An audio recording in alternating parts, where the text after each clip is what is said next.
we are in a world which is incredibly more and more interconnected. And if we navigate this in silos and we choose ignorance and not to be aware of our participation in that, then we become kind of like a cancer on humanity and on the planet. So we have more responsibility than any other generation ever has before, really ever. Welcome to a new episode of Most Memorable Journeys. I have a fantastic guest today, and we have already met in two different countries. I met her in Cyprus when she came to speak at a Creative Women conference, and then I met her again in London not long ago when she was speaking at the Global Woman conference in January, and I thought this lady is so interesting. I really need to have her on my podcast. And she said yes. Marianne Thompson Frenk is the president and co-founder of the Memnosyne Institute. We're going to talk about that because I want to know more about what it is. She's a sculptor, a writer, a public speaker, and a humanitarian. Welcome to Most Memorable Journeys, Marianne Thompson Frenk. Thank you for inviting me. I'm excited to be here. So you are doing all these things, and they are obviously always connected to travel because you do it in all sorts of different places. Would you be a traveler if it wasn't for work? I think absolutely. I was born in Mexico City and adopted when I was 5 days old. So my first international flight was as a 5-day-old, and I guess I never stopped. I've now been on all parts of the globe. And, when I travel somewhere, on one hand, yes, there's taste, there's sounds, there's music, all sorts of unique things. But then there's also innovations. For example, like when I go to Japan or Germany, they have, things like basically elevators and escalators that only operate when a motion detector notices you. And you think, in my country, we have this technology, but we don't use it that way. So why not? So part of like travel is you go somewhere and you see how other people are innovating, and it's enlightening, and it excites you to innovate as well. Yes, you get inspired when you see what other people do or what is actually possible. Now, You've already asked my usual question that I mostly asked at the beginning. When was your first flight? And you were 5 days old. Yes. Do you want to talk about this? That you were adopted by parents in the US? Mm-hmm. Yeah, and it was a different era of time. Both my parents had tried to adopt children the year before in 1976. And within a week of adopting this pair of African-American twins, they were told they were the wrong race. And they had already named them, bought twin beds, and it was painful. And they had really kind of given up on the ability to have a child that would be adopted. But a good friend of theirs, Father William Watson, he ran what's called Our Little Children of the World orphanages. And he has these orphanages all over the world. And a child would come in, whatever age he had them. And then when they got to 12th grade, they would give about 2 to 3 years of helping to raise other kids. And the miracle was he got them all in college. And he didn't believe in doing adoption because it would understandably make the kids who weren't selected feel bad. And he didn't want them to think there was something wrong with them. So he turned my parents down. But I was born on Mother's Day in 1977 at 7:11 a.m. And he said, God has other plans for this girl, because my family's business was 7-Eleven. So, the humility of that for me was that when you know that everything you've been given, every opportunity, every person you've met, your education, and in my case, all the things that helped save my life multiple times over. I was one of those kids that would spend a ton of time, in the children's hospital because of asthma and migraines. You're talking months at a time, so all of those things that saved my life and all those opportunities that came because of 1 minute that I did nothing to earn. So I have to feel a sense of great responsibility for that. And that changes.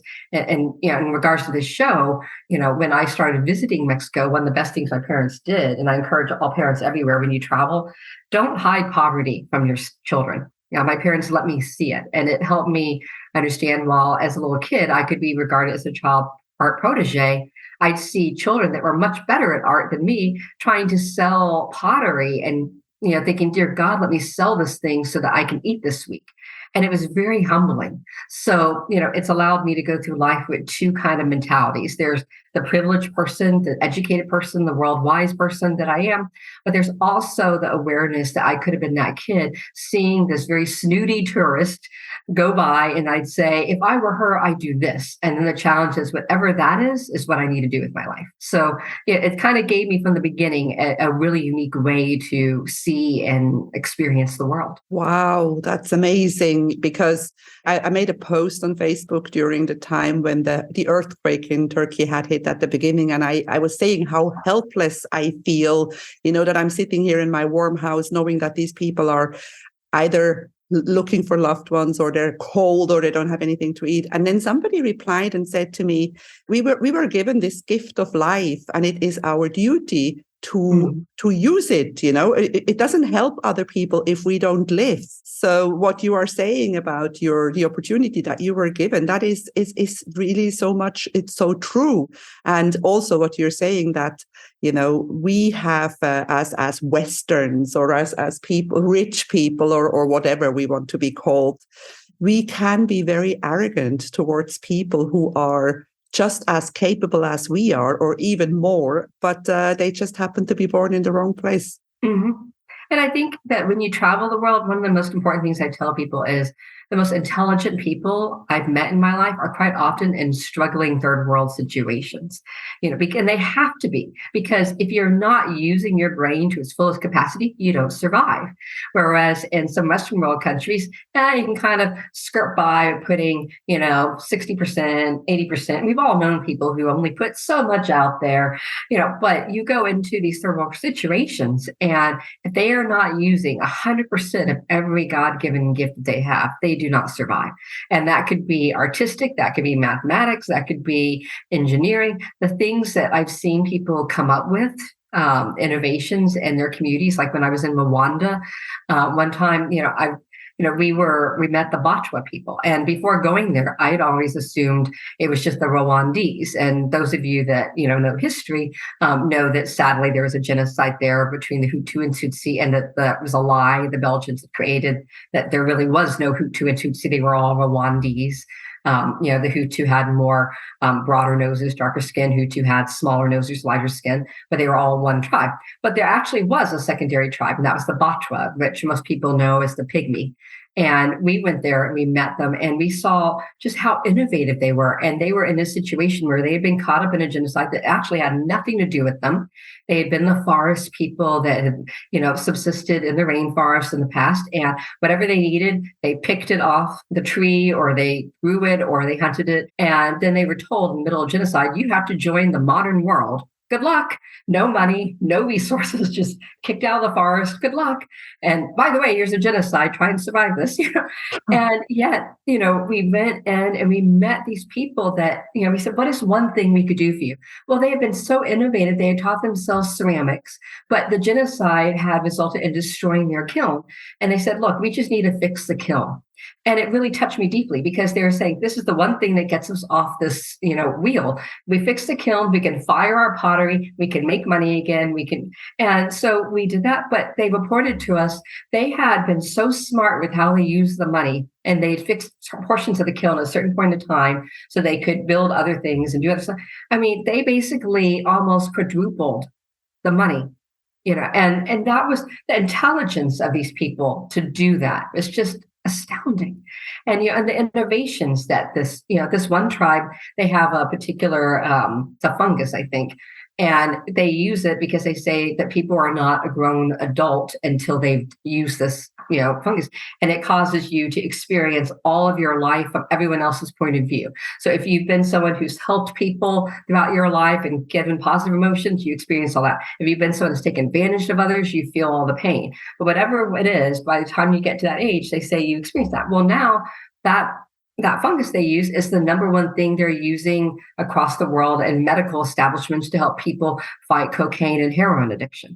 So, when you travel, you go and you think that, we like to dismiss them because we think, oh, we're the modern world. But when you go, there's such humility to be found, and the ingenuity of the people and the ancient knowledge of the people as well. Fantastic. And yes, You just mentioned it, ancient knowledge, and I think that's very often forgotten. And there is so much there. And also, you were talking about Africa, and unfortunately, the world is often not only in Africa, mostly it's just run by politicians that are not really that interested in their people. So I want to talk about the Memnosyne Institute. What is it? How did it start? And what do you do? Thank you. Well, the Memnosyne Institute, it began largely from my childhood, in that, I was brought up in a family that was an international corporation. And at that level, you see a lot of things. And one day as a teenager, my father walked into the room and threw this book on the bed. And it was From the Alexis to the Olive Tree by Thomas Friedman. And he said, every child your age, and this was like around 1995, 1996, somewhere, he said, every child your age should read this book because this is the world you're going to inherit. Well, my father had never endorsed a book quite like that before, so I read it. And it was mind-blowing for me because it introduced me to the concept of globalization, the concept that what we do in our part of the world has a direct correlation economically with multiple other parts of the world, and that we need to navigate that with a certain sense of responsibility. But what I found lacking was that it wasn't talking about, it was talking about the economics, but it wasn't talking about the environmental factors. It wasn't talking about what I consider the human factor. And I look back at a time when I was a little kid, and my father had come in, and he had brought in what I called his homework, and it was stacks of paper. And I was being nosy, and I looked through it, and I found this graph. And on one side, it had all these names of countries from around the world. On the side, had numbers. And I said, "Well, what is this about?" And he said, "Well, we're going to manufacture something, and they are saying it has to be done for $7.50, and no more than that. So I'm going to look on this and find what country is in that ballpark and probably go with them."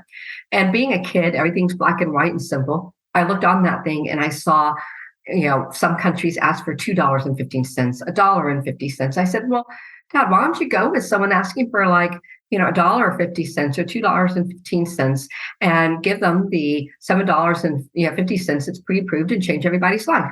And I just skipped away. And my father came up to me and he said, "Wait a minute." And he got on his knees and he looked me in the eyes. He said, "Thank you for reminding me what my real job in this world is." And I forgot about it. I went on about my life. And back then later in high school, my father came into my room, and I'm just a typical teenager listening to my music. And he says, "I need to tell you something, that we did that. And they have built roads, schools, they have built hospitals. Not a dime has been charity. They earned every cent, and it transformed a life." And I don't know what place it is. I just know it's in South America, somewhere where they did it. But those two things were a wake up for me about how we are in a world which is incredibly more and more interconnected. And if we navigate this in silos and we choose ignorance and not to be aware of our participation in that, then we become kind of like a cancer on humanity and on the planet. So we have more responsibility than any other generation ever has before, really ever. And not only that, every one of your listeners right now, if they're listening to a podcast, they have access to a phone or to a computer. With that technology, you have access, every one of you who's listening to this, you have access to more information than generations of kings, queens, presidents, prime ministers ever had before you. So, the question is, what are we doing with that? So for me, the Memnosyne Institute, it was about trying to help humanity navigate this increasingly globalized, interconnected world, which is not going to go backwards. The answer isn't to undo globalization. We are naturally becoming more interconnected, and we will become more so. But our choice is, do we do it in a healthy way or unhealthy way? So we try and help people do that in the healthiest way possible. That's led us to negotiate the first treaty in 300 years between Hopi and Navajo nations. That's led us to get the most people to come forward for the Liberian Truth and Reconciliation Commission to testify. That's helped us to innovate one of the number one initiatives fighting food waste in the United States, which we're about $55 million pounds worth of food.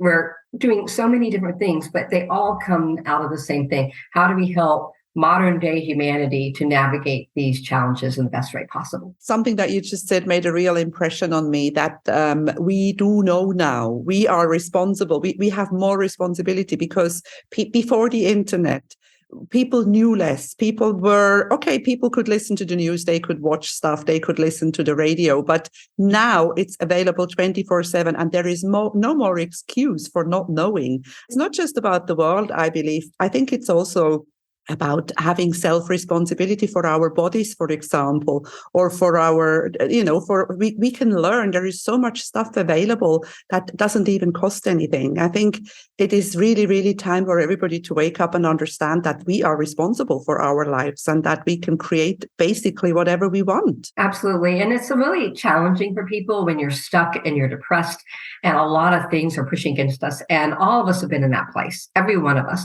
But what I tell people is become a conscious cultural creator in the sense that you are creating the culture that humanity is doing together, and that our descendants, even if you choose not to have children, the descendants of humanity are going to inherit. So you're an ancestor. But with that understanding, what kind of culture do you want to create? You can either navigate it blindly with willful ignorance, or you can navigate it with a sense of responsibility, being consciously aware of your impact. And we become impactful in what we buy, what we do, what we say. A lot of times, I bumped into someone who had innate bigotry toward another demographic. And I would just say, well, do you want to go with me? I'll treat you to dinner. And we go somewhere and they try the food of that culture. Right now, if you're in a major city like London or Dallas or whatever, and maybe you don't have the funds to travel around the world, well, you probably do have the funds to go and try snacks somewhere. And you see people go, oh, well, I don't like those people, but I like their food. And I've actually heard that from people. And then you go, well, if you like their food, why don't you go check out this art exhibit? Or why don't you, because the world, when you start exploring cultures and tastes and smells and music, you start recognizing our common humanity. There's a reason why when there's a drum, everybody's heart starts going faster. There's an instinct. There's a reason why when you taste chocolate, you smile. That came from, a tree, in the Americas. If I ask someone from Europe, what did your ancestors eat before the discovery of the Americas, India, or Africa? Most of them tell me, I have no idea. So no potatoes, no tomatoes, no spice, what they eat. But the point is that, when we start looking at where we are today, we are really mixed in our foods and our music. And we should celebrate that. Yeah, I so agree. I love that because I always say I was a tour guide for 11 years and I lived all over the world, and I was also working as a conference interpreter. And again, I traveled all over the world. So, and my take on all this is that wherever I go and whoever I start speaking to, I realize that we are all the same. We all have the same need. We want to be happy. Mm-hmm. Absolutely. Most people that I've met, they want to be able to live in peace. They want to know that they will have a secure place to live that's not going to fall on them or be a threat. And they want to know that they will have a secure source of food, a secure source of clean water, and that they can find healthcare when needed and education. And if most people have those things, they are pretty much peaceful. When we see wars, we so often judge all sides. But if we take a step back, I was at the United Nations a number of years ago, and there was someone from the American military that had been tasked with trying to identify the greatest threats to the United States government.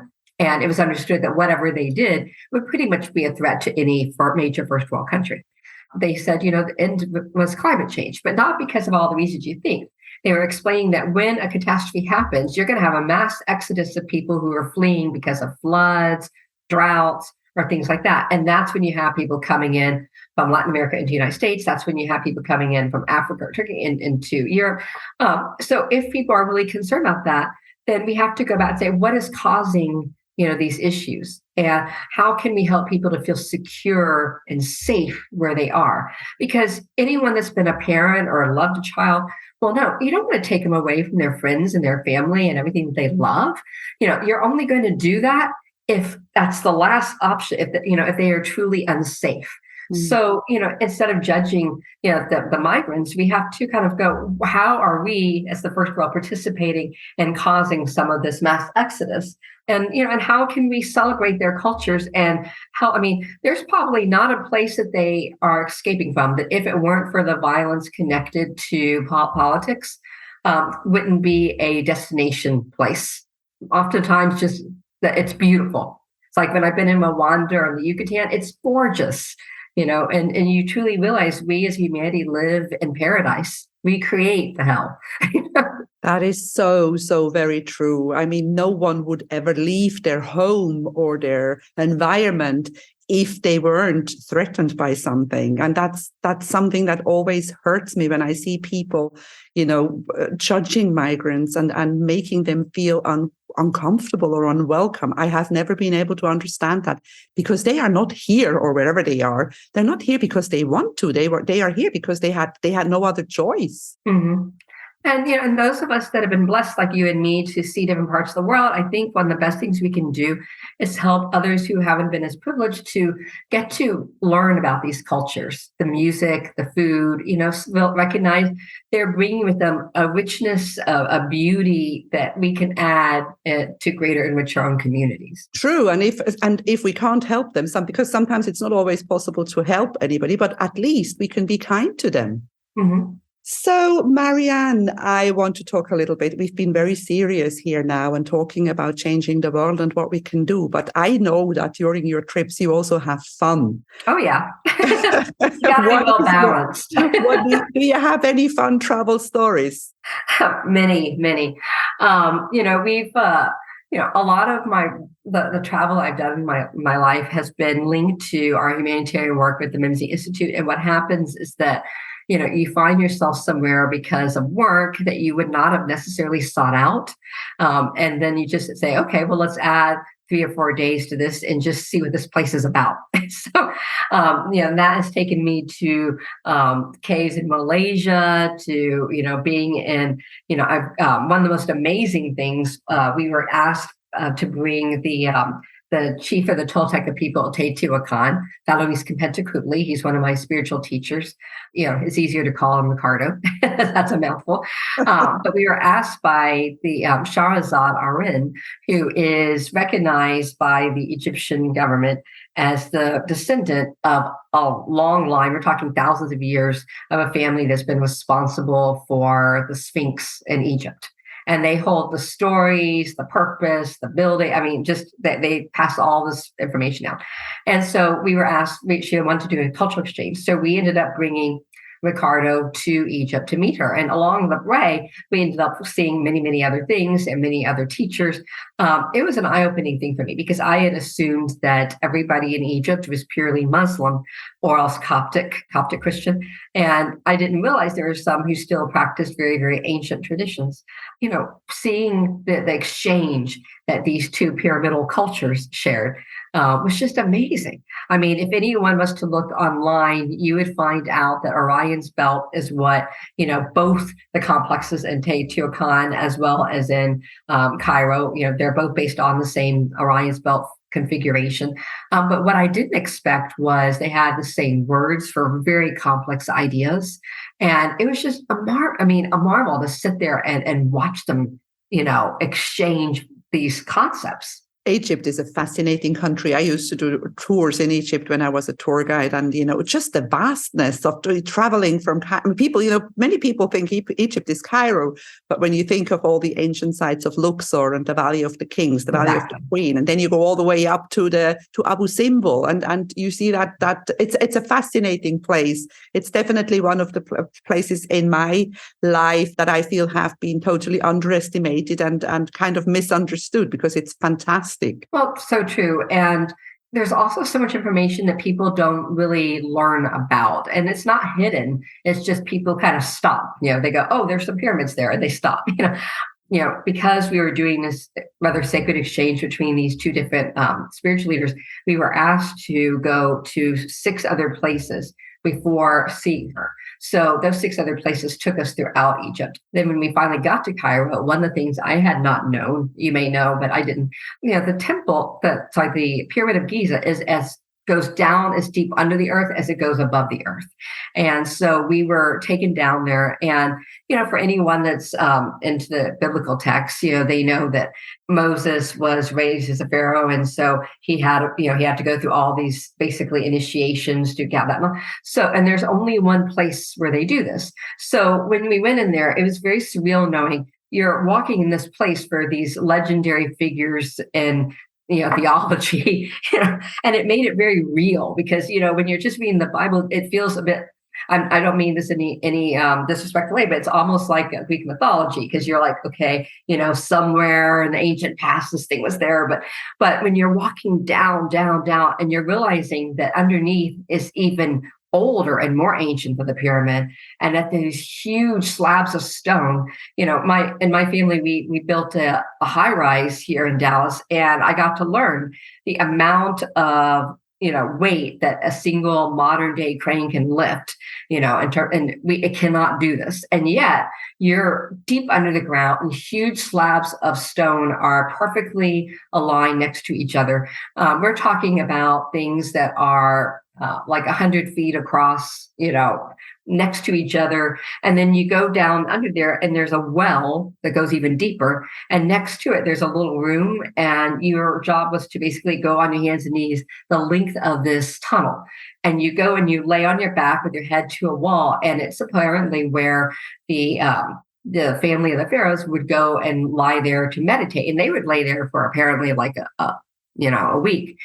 We would lay there for about 20 minutes, but the humility of lying there and knowing countless pharaohs had lain there, people that you've read about in the Bible have lain in this spot. It was phenomenal. It is. And that my thought wherever I go and I see these places, I think, how on earth did they build this? How did they do this? I mean, when you were talking about the high rise and how difficult it is, the cranes and the machinery that we use and what they didn't have, or maybe they did and we don't know. One of the sites in my travels that really took my breath away is actually not in terms of megalithic. It's not huge. It's called Pumapunku. I don't know if you've heard of it. It's in Bolivia. That's Puma and then space Punku. And the reason why it's so remarkable is that it is cut. So if you think of the capital letter H, all of these stones fit into each other perfectly. And so it's like H blocks, and they're not just, they all have small cut wedges where they slide in. And again, how in the world this was done? And when we look under a microscope at it, it's smoother than a diamond saw and it's smoother than a laser. We don't know how they did that. And if you Google that, you'll see they have perfect concentric little circles that go into it, same length, same diameter, and you can see it's like a puzzle. All this must have fit together at some ancient time to do something. But, you think about just what the technology was in the ancient past. And many people don't realize we have these amazing things around our world. So it's, it's humbling, but it's also so inspiring because you think, with the limitations of what we presume they had. And then also maybe it should humble us another way in that, they knew a lot that we still don't know. So it's easy as a modern day human being to kind of get egotistical and assume we're at the zenith of technology. Whereas probably after traveling around the world, I'd say our ancestors came across things that we've forgotten and have to relearn. Totally. I absolutely agree. Marianne, do you have a favorite place in this world? Is there any area on the globe that you like to go back to? Well, in terms of a deeply personal, spiritual, aspect of my life, the people in Teotihuacan, the Tolteca there, and not to be confused at all with the Four Agreements. That was kind of a new age person's take on something, but there was an actual tribe of people that are Tolteca and Teotihuacan.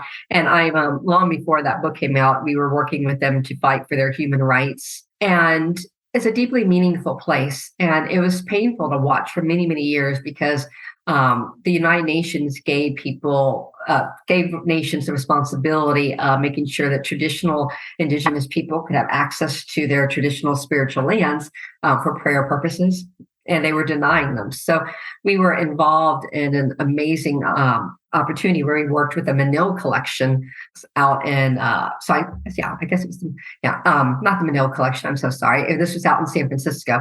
We're working with a collection out there of Teotihuacan art. And the leading person on Teotihuacan work, it said, this is, this culture is all dead. And as long as she said that no one existed, they couldn't have their human rights. So we ended up facilitating an opportunity because our executive director, Philip Collins, is also one of the leading curators in the United States. So we worked with him. We were able to bring the Tolteca up and meet with the head curator of that museum in San Francisco. And she was so blown away by their knowledge, because when you look at these mosaics, it has the Fibonacci sequence, it has traditional herbal medicine, it has history, it has prophecy. In our modern minds, we tend to separate all that. And a lot of these other cultures, they piled on together in the same image. And, they were so knowledgeable that she was able to tell us, guess what? I'm wrong. They exist. And that simple thing from an academic point of view, had huge, 7 different towns full of Tolteca suddenly, and that one just got their human rights to pray in their traditional land. Now when I go down there, it's so deeply meaningful, because you will see people that are purely traditional Tolteca, people that have become some version of Christianity, people that blend the two, and they've all participate in such a beautiful way in that area. And one of the most gorgeous things for any of your listeners that are wondering for a time, if you go there during the solstice, the spring equinox, you will see when they bring quartz crystals, and they will all sit all over this pyramid. And when the sun goes straight on top of that pyramid, the entire thing turns into a rainbow prism. Yeah, astounding. So, the kind of things that they do there, it's humbling. And I've been blessed to study with them since I was 15. I'm now 45. So, it's been a journey of knowing them. So I'd say that's a truly special place. And then in terms of just places that I have fun and enjoyment with, I love London. I love going to Bath. I really enjoy Edinburgh. I feel like that is one of the few cities that in the United States, especially, people don't think about, and they really should go check it out. It's an amazing city in terms of where I constantly go back to. My family has places in Cuernavaca, Mexico, and we have places in Snowmass, Aspen. And so I love to ski. So I do too. I like variety. I do too. I think this is the name of the game, isn't it? I don't think that we were all meant to be staying in the same place all the time.